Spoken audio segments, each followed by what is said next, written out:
Hello everyone and welcome to Newcastle on Tyne Unitarians. This is our service on the role of faith in life. I'm Louise Reeve, I'm a worship leader here for those who don't know me.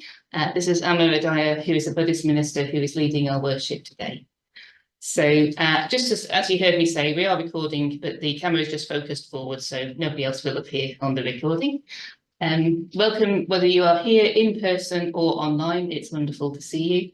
And yes, welcome on this warm sunny day. So at Newcastle on Tyne Unitarians, we welcome all who seek the meaning of life. With a respect for our Christian origins, we seek to explore truths from all sources, and our fellowship gives us strength and encouragement in daily living. So let's light our chalice.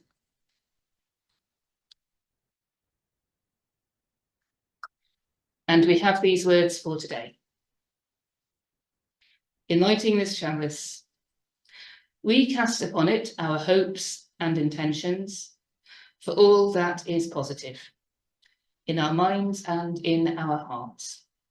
May this precious light shine on. Oh, hello everybody. Nice to be back and to see you all.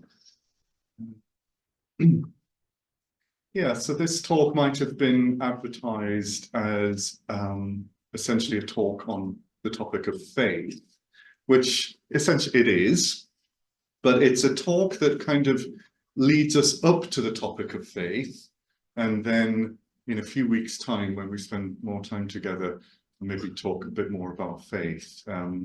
So this talk is, I would say, more about suffering, which is a big topic in Buddhism, obviously, but it's about how faith arises from suffering. It's very interesting teaching of the Buddha. It's not immediately apparent, is it really? Why would faith arise from suffering? So what does that mean? And it's worth pointing out now, I think, that the word suffering in Buddhism, or dukkha, to give it its Pali term, is a very broad word. It encompasses everything from mental anguish and physical pain, all the way down to a bit of boredom, a bit of boredom and a bit of frustration and dissatisfaction, or any of the kind of unpleasant emotions. So that all said, I'll begin with a very Buddhistic statement, the Buddhistic statement, to end all Buddhistic statements. All things arise dependent upon conditions. This is kind of very fundamental Buddhism. You could say everything is engaged in an interlocking network of conditions. Hello.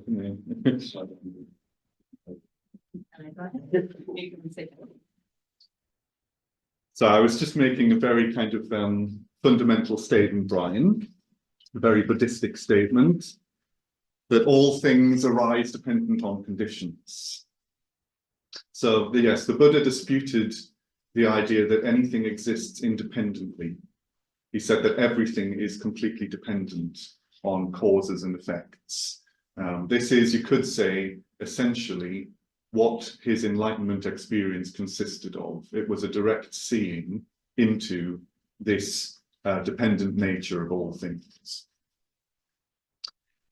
And this law of conditionality is said to be operative in primarily two ways. This is all a little bit dry to begin with, I'm afraid. It's all a little bit technical, but it gets better. So stay with me if you can. It's said to be operative in a cyclical way, and also operative in a way that forms more like a spiral, an upward progressive path, rather than a cyclical path. So the cyclical way of conditionality is essentially life as we usually understand it, where death is followed by birth, happiness is followed by unhappiness, followed by happiness again. So there are causes and there are effects. So as an example, with birth as a cause, the natural follow-on effect is death and decay. So there's one particular aspect of this law of conditionality that I wanted to mention today, and that is how feeling gives rise to craving. So again, very kind of fundamental Buddhism. Feeling gives rise to craving. Craving arises on the basis of feeling, according to Buddhism. So with feeling as the cause, the natural effect is craving. And it's pointed out again and again in Buddhism how that always leads to suffering, that craving always leads to suffering, or that craving is suffering and leads to more suffering. We all have feelings of many different kinds, and feeling itself is brought about, is dependent upon certain stimuli coming in via one or more of the senses, isn't it? So one or more of the senses is stimulated by and feeling arises. And put very crudely, the feeling will either be, I like it, whatever it is, I don't like it, or I feel rather neutral towards it. And as soon as there is feeling, it's almost certainly followed by craving. A craving for the feeling or the thing that's causing the feeling to either persist and continue because we've deemed it pleasurable, or to cease because we've deemed it unpleasurable. However, one thing that Buddhism points out again and again is that if we can develop a very acute awareness around feeling, then there's said to open up a gap that exists between feeling and craving. So that is to say that it's not inevitable that craving will arise based on feeling, but that it's a strong tendency, it's a strong habit of ours that keeps us wedded to this cycle of conditionality, of conditioned experience.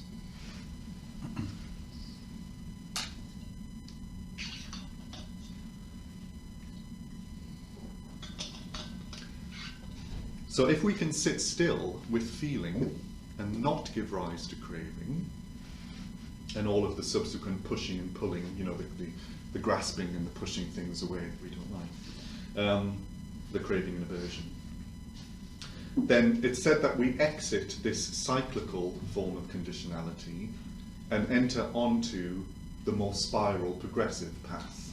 So this is all just a way of talking. I don't know if Buddhists kind of take all of this very literally. It's just a framework that we use to talk about the spiritual life, because it's on this spiritual progressive path that spiritual development actually takes place, according to Buddhism.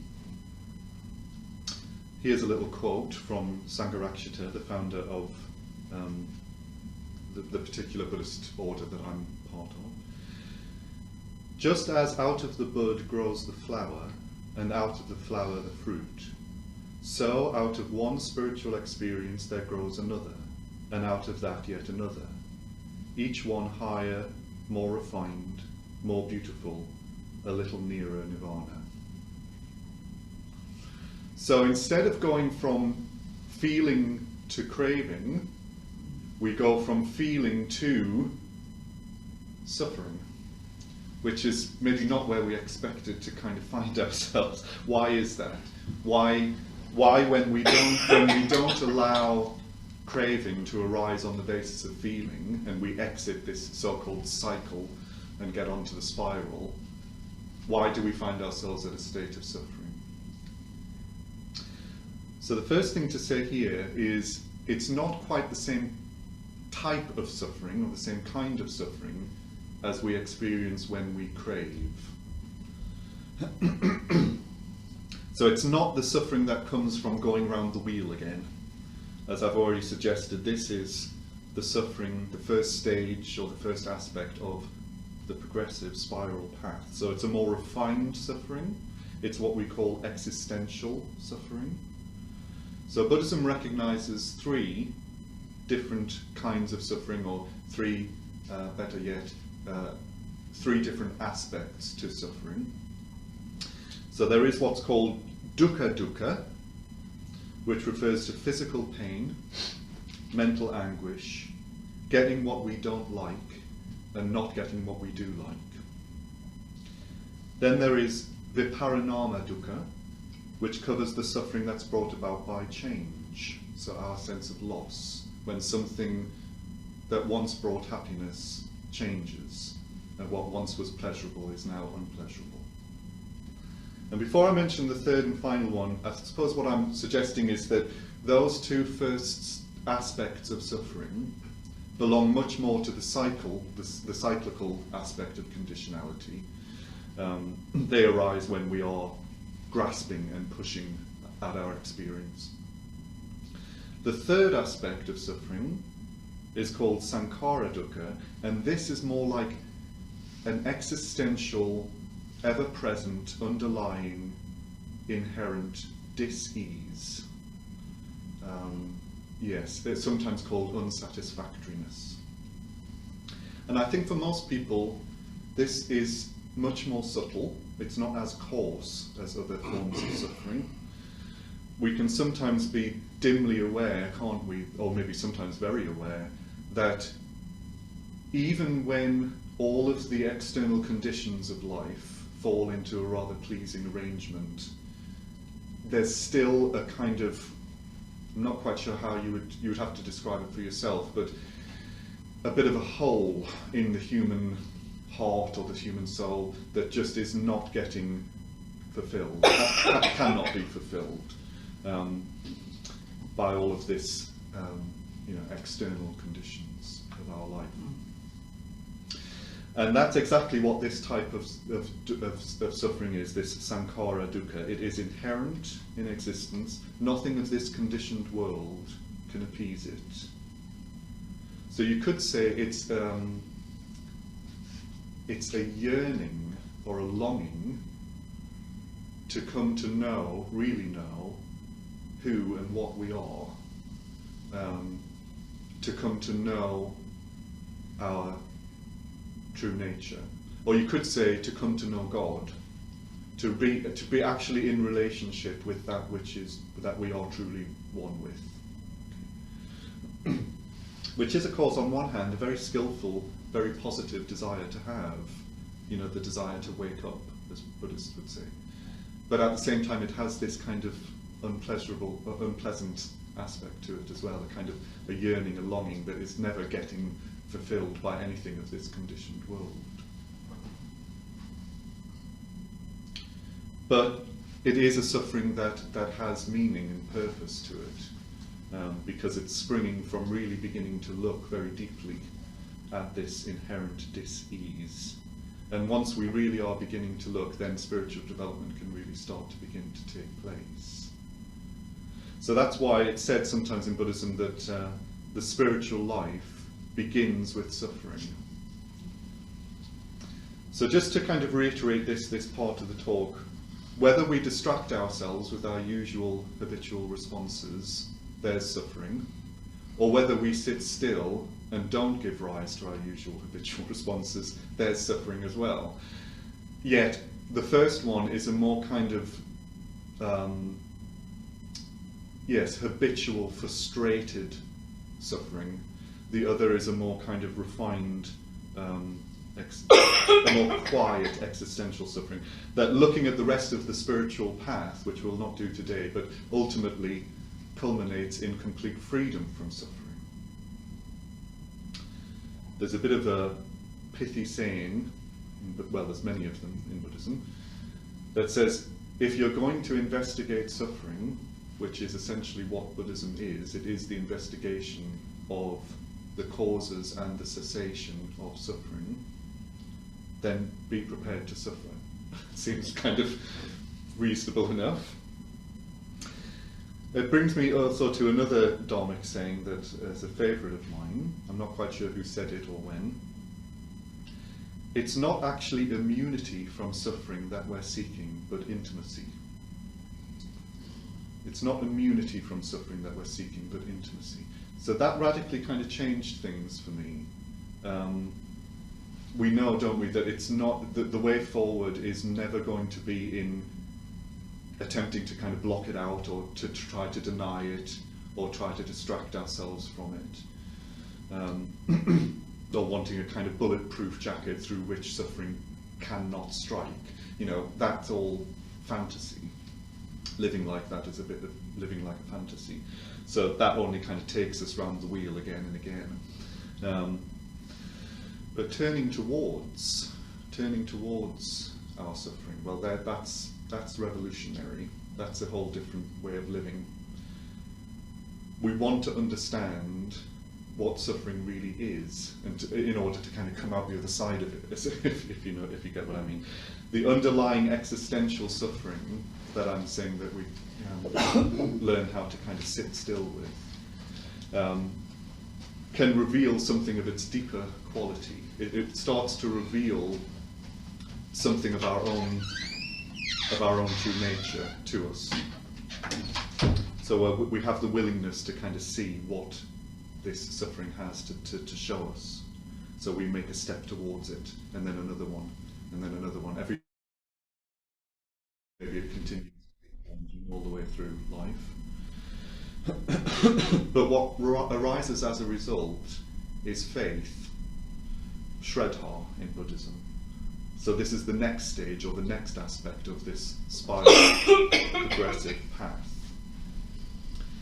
And there is something a bit mysterious about that. I'm quite a big believer in that spiritual progress, for want of a better term, is not unidirectional.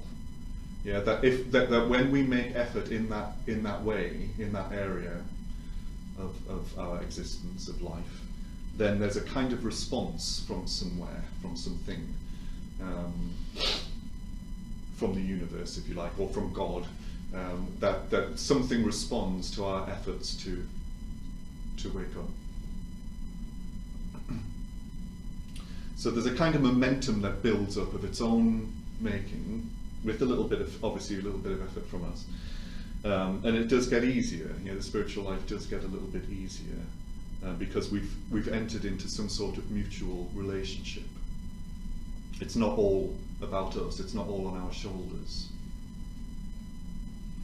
So there comes a confidence or a trust or a faith that yes, this is indeed the way towards the end of suffering.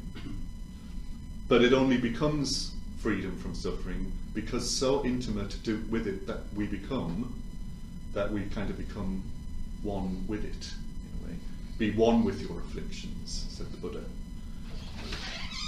I think we can often think that something's gone wrong if suffering is present. There's this kind of assumption that happiness is our natural state, and something's gone wrong if there's suffering present. Yeah. One way of putting it is happiness is not a problem. Happiness is never a problem. You know, it doesn't inspire us to look for the causes of happiness or why am I happy. We don't ask why. We're just happy to be happy. But of course, when suffering arises of any kind, there's immediately a kind of, why am I suffering? What's going on? What's gone wrong? So yes, happiness doesn't usually cause us to search for answers, but suffering can start that quest.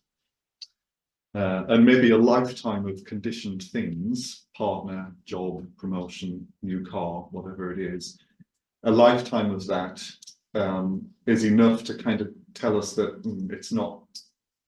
it doesn't seem to be there. Happiness doesn't seem to be there. I've been there and I've done that. So this kind of inspires a bit more. The answer must be somewhere else. We start to kind of turn inward a little bit. We've gone this kind of spiritual quest for something that will nourish us on a deeper level. And this is reflected in Siddhartha's story, the man who would become the Buddha, of this rather wonderful sounding life of indulgence that he had as a child and a young man, but it never inspired any kind of, it really only inspired complacency. He was rather complacent about the stark realities of life until he was brought up face to face with them in what we call his four sights of old age, sickness and death. Yeah, so that's another way of looking at how suffering, out of suffering or out of the disturbance in the mind of some kind, arises faith, arises the the willingness, the desire to start looking very deeply at something.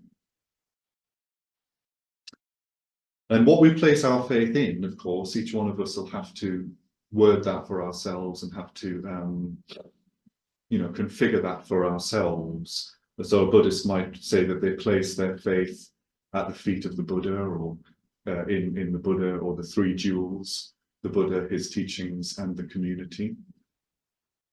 But yeah, in one form or another, in one way or another, we do have to place that faith somewhere. So there needs to be some sort of focal point that can take all of our feelings of faith and devotion and reverence and things that we'll maybe talk about next time, in a few weeks' time. I mean, ultimately, of course, our faith is placed in the path itself, that there is a way leading from our current state of going around this kind of rather cyclical feeling, giving rise to craving, giving rise to more feeling, giving rise to more craving, that there is a path, there is a way that leads from that to ultimately complete freedom from suffering. But it does seem to be that for human beings, it does help, or maybe even essential, to embody that path or way into a figure, something that is recognizable to us, something that reflects us, so it kind of gets embodied into the figure of the Buddha, or into the figure of Christ, or into the saints, or the bodhisattvas in Buddhism, all of these figures. So it's been said many, many times before, I'm sure, that faith really is the driving force of the whole of the spiritual life. It is the fuel of the spiritual life. We get nowhere without it. It's what allows us to utilize this suffering without being kind of crushed by it, without being paralyzed by it. We actually can use it. We know we need a bit of faith to be able to keep putting one foot in front of the other and become intimate with it. So yeah, in our extremely skillful and positive effort to do that arises a confidence or a faith, a relationship that makes it possible to keep on going on, go deeper. Suffering avoided tends to be suffering compounded. That's another little pithy phrase. Suffering avoided tends to be suffering compounded. Suffering not avoided, maybe paradoxically, is actually the beginning of the end of suffering. May you be at peace. May your heart remain open. May you awaken to the light of your own true nature. May you be healed, and may you be a source of healing for all beings. May it be so.